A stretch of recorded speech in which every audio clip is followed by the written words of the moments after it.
Apa kabar sahabat Liputan6.com? Senang sekali saya Ruby Larasati dapat kembali hadir menyapa Anda dalam News Flash. Seperti biasa, tim redaksi kami telah menyiapkan beragam informasi terkini yang telah kami rangkum khusus untuk Anda. Berita pertama diawali dengan karangan bunga kematian untuk penerobos lampu merah. Pengendara sepeda motor sering tidak mengindahkan lampu lalu lintas.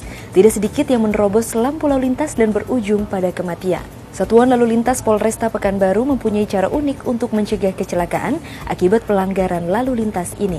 Guna menyadarkan masyarakat, polisi menyebar papan karangan bunga di setiap perempatan lampu merah di kota Pekanbaru. Karangan bunga itu bertuliskan turut berduka cita atas wafatnya korban kecelakaan lalu lintas akibat menerobos lampu merah. Di bawahnya tertulis Satlantas Polresta Pekanbaru. Kasat Lantas Polresta Pekanbaru Kompol Zulanda SIK menyebutkan bahwa karangan bunga itu bertujuan untuk mengingatkan bahaya melanggar lalu lintas. Berita selanjutnya adalah kronologis penangkapan narkoba senilai 206 miliar di Bandara Soekarno-Hatta.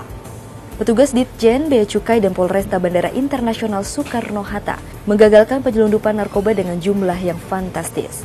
Dalam joint operation ini, petugas gabungan meringkus 4 tersangka warga negara Tiongkok dan barang bukti narkoba jenis sabu dan ekstasi senilai 206,5 miliar rupiah.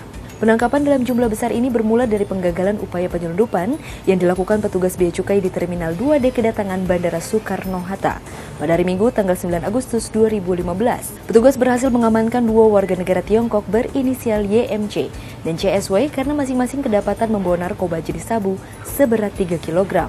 Atas perbuatannya tersebut, keempat tersangka dikenai pasal 113 ayat 1 dan 2 Undang-Undang Nomor 35 Tahun 2009 tentang narkotika dengan ancaman hukuman mati atau pidana penjara seumur hidup.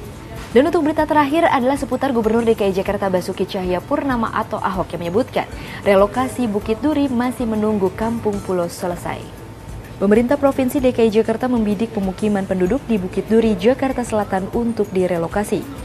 Tapi, relokasi baru dilakukan setelah pembangunan kembali kawasan Kampung Pulo menjadi kawasan terpadu.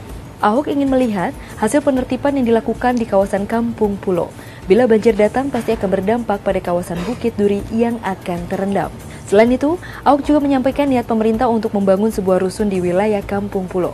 Warga Bukit Duri pun ditawarkan untuk tinggal di sana. Tawaran ini dinilai cukup baik dan cocok untuk warga Bukit Duri bila mereka berminat pindah ke rumah susun. Sebab lokasinya juga tidak jauh dari tempat tinggal mereka sekarang.